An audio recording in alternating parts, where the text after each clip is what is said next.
լուսաբանման համար կամ շատ կարևոր կերպ ես հնարավորինս կարճ կլինեմ։ Այդ համար մեկն է։ Չեն լինում ժողովրդի համար երկրներ, որոնցում 50-ից ավել բանտարկյալներ են։ Ընդ որում այս թիվը մինչև ընդրարշավի մեկներ։ Գովաբանում է իրակարգով ժողովրդավարություն, որտեղ մինչև ընդրարշավը կար 50-ից ավել քաղ բանտարկյալ։ Սա առաջին։ Երկրորդ, Տիկին ֆոն դեր Լայենը այլ տարբերակ չունի, քան ընդունել, որ Հայաստանում կան քաղ բանտարկյալներ։ Այն պարզ պատճառով, որ Տիկին ֆոն դեր Լայենը ներկայացված է ԵԺԿ-ի կողմից, Եվրոպայի ժողովրդական կուսակցության կողմից։ Իսկ Եվրոպայի ժողովրդական կուսակցությունը ճանաչել է եւ ընդունել է բանաձև, որում հստակ ասվում է, որ Արմեն Աշոտյանը եւ մյուս քաղ բանտարկյալները ունեն քաղ բանտարկյալի կարգավիճակ եւ պիտի անհապաղ ազատ արձակվեն եւ պահպանվի իրենց արդարության իրավունքը։ Այնպես որ անկախ են երգերից, որ այսօր կերգվեն այս շենքում կամ որևէ այլ ասուլիսների ժամանակ, Եվրոպայի իշխող կուսակցություն ԵԺԿ-ն ընդունել եւ պաշտոնապես բանաձևով ճանաչել է, որ Հայաստանում կան քաղ բանտարկյալներ։ Իսկ ամենաաբսուրդը կայանում է նրանում, որ Փաշինյանն ու իր ԿՊ-ն հիմա ամեն ինչ անում են ստով ղրթով, որ դառնան ԵԺԿ-ի անդամ։ Այսինքն Փաշինյանը հիմա անում է ամեն ինչ, որպեսզի դառնա մի կառույցի անդամ, որը ընդունում է, որ Հայաստանում կան քաղ բանտարկյալներ։ Այն ինչ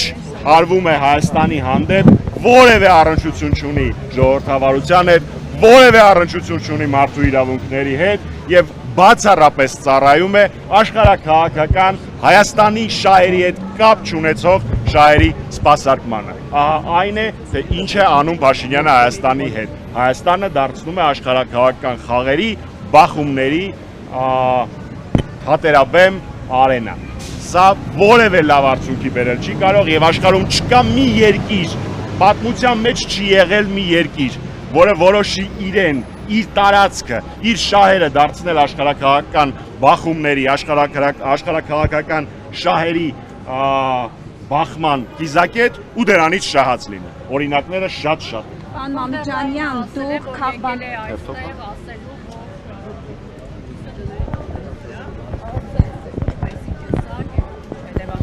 Այս մեսիջը շատ անգամներ է տրվել այս ժամանակահատվածի ընթացքում, բայց ամենացայտունը այս տարվա հունվար-փետրվար ամիսներին տրվեց, երբ ԵՄ-ն պաշտոնապես Փաշինյանին ասեց. «Արա ինչ ուզում ես, մենք դրա համար քեզ նույնիսկ փող կտանք»։ Խոսքը գնում է այսպես կոչված արտաքին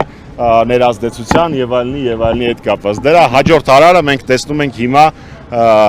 իմ շուտով նախկին աշխատավայր ազգային ժողովում, որտեղ Հայաստանի Հանրապետության քաղաքացիների մի շոշափելի հատվածի ուղղակի զրկում են ընտրության իրավունքից։ Ուղղակի զրկում են Հայաստանի Հանրապետության ապագան որոշելու իրավունքից, առանց որևէ հիմք։ Եվրոպական տարբեր կառույցներում, պարոն Մամիկյանյան, դուք բարձրաձայնել եք քաղ բանտարկյալների խնդիրը, հարցը, ինչ ակնկալիքներ ունեք եւ ձեր կարծիքով Եվրոպական հանձնաժողովի նախագահը չգիտի Հայաստանում արդարադատության ոլորտում ինչեր է կատարվում, անտեղյակ է ձեր կարծիքով։ Ես ձեզ երաշխավորում եմ, որ թե Տիկին ֆոն դեր Լայենը, թե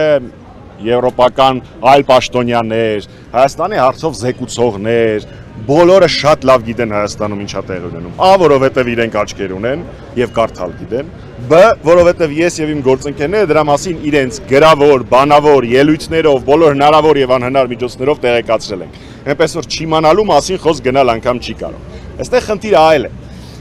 Իրենք փորձում են դրա մասին չխոսել, բայց եթե մենք տեսնենք այն դինամիկան, որը կա, միջազգային կառույցների Democracy-ից սկսած մինչև Amnesty International, Economist ցանկացած ԵԽ-ի վերջին ձևակերպումը, ԵԱԿ-ի նախնական զեկույցը արդեն այն մասշտաբների է Հայաստանում իրավախախտումները, խայտառակությունը, մարդու իրավունքների ոտնահարումը հասել, որ իրենք չեն կարողանում որևէ կերպ չանդրադառնան ու ինչ որ տեղի են ունենում իրադարձություններ, որոնք մեկնաբանվում են որպես մարդու իրավունքների խախտում, չարաշահվում է մինչ դատական կալանքը որպես պատժի միջոց։ Այսպիսի ձևակերպումներ են ընտրում։ Ինչի համար եմ ես ամենը բացատրում, որովհետև նույնիսկ եվրոպական կառույցները այլևս չեն կարողանում կոծկեն Փաշինյանի հանցագործությունները։ Հարցին թե ինչ ակնկալիքներ ունեմ, Գիտեք, չեմ ուզում ասել, որ որևէ ակնկալիք չունեմ, որովհետև այլապես կասեք, ինչի համար եք այդ ամենը անում։ Բայց հասկանում եք, իմ ընկերներին, իմ պայքարի ընկերներին, Աշոտյան Արմենից մինչև Սրբազաններ, Կարապետյան, Սամվել, բոլորին, ովքեր վարչականից մինչև կալանավորում, Ղազինյան Դավիթը, բոլորը, անուններ չթվարկեն, որ հանկարծ որևէ մեկին չնշելու խնդիր չլինի։ Մենք ինչ արդարացում ինքներս մեր մեջ պիտի ունենանք, որ ամեն ինչ հնարավոր է մեր պայքարի ընկերների, մեր հայրենակիցների համար չանենք, անկախ նրանից արձագանք կլինի չլինի, ինչ ակնկալիք ես այս կամ այն կառույցից կամ մենք այս կամ այն կառույցից կամ անհատից ունենք կամ չունենք, մենք պարտավոր ենք ամբողջ գործիքակազմը օգտագործել, որպեսզի ստիպենք մարդկանց, ստիպենք աշխարհին, ստիպենք Եվրոպային խոսել Հայաստանում մարդու իրավունքների խախտումների Պարոն Նամիջանյան, այսօր Արմեն Աշոտի կալանքի երկարացման հարցն է քննարկվելու 2 ամսով նախաքննական մարմինը միջնորդել է երկարաձգել կալանքը, ինչ սպասելիքներ ունեք դատարանից եւ եթե երկարաձգվի արդյոք ազատություն, հա, այս գոչելու վանկարկումներով ակցիաները կշարունակվեն, պարոն Նամիջանյան։ Այո, այսօր 6:30 Արմեն Աշոտյանի կալանքի դատի որոշումն է։ Ակնկալիքներ թե Արմենի դատական գործով, թե մեր մյուս պայքարի ընկերների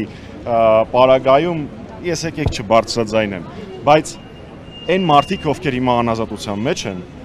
Արմենից մինչև Անդրանիկը Թևանյան կարևոր չի։ Իրենք բոլորը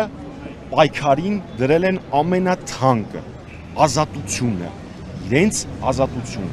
Ամեն օր անազատության մեջ գտնվելով, իրենք պայքարում են նրա համար, որ մենք բեռ Հայաստանում իրավունք ունենք ոստիկանական մի քանի շերտ պատնեշներով կառավարությունից հեռացված բարձրաձայնել Հայաստանում անարդարությունները։ Եթե իրենք ամեն օր անազատության մեջ պայքարում են, մենք պարտավոր ենք ազատության մեջ գտնվելով մեր բաժին պայքարը վարենք։ Ինձ թվում է միասնաբար, ընդ որում այստեղ որևէ քաղաքական տրամաբանություն չկա, այստեղ մի քանի քաղաքական ուժերի ներկայացուցիչներ են, չկա եւ քաղաքացիական հասարակության շնորհակալություն մենու ներկայացուցիչներ, քաղաքաբանտարկյալները իմ ու ձեր չեն լինում։ Քաղաքաբանտարկյալների իրավունքների համար մենք պիտի պայքարենք բոլորս, անկախ նրանից թե այստեղ պատկերված անձինք ազատության մեջ իրար հետ ինչ քաղաքական հակասություններ են ունեցել, իրենցից յուրաքանչյուրի ազատության համար այստեղ հավաքված բոլորը ու հազարավոր այլ քաղաքացիներ պայքարելու են բոլոր օրենքով չարգելված միջոցներով։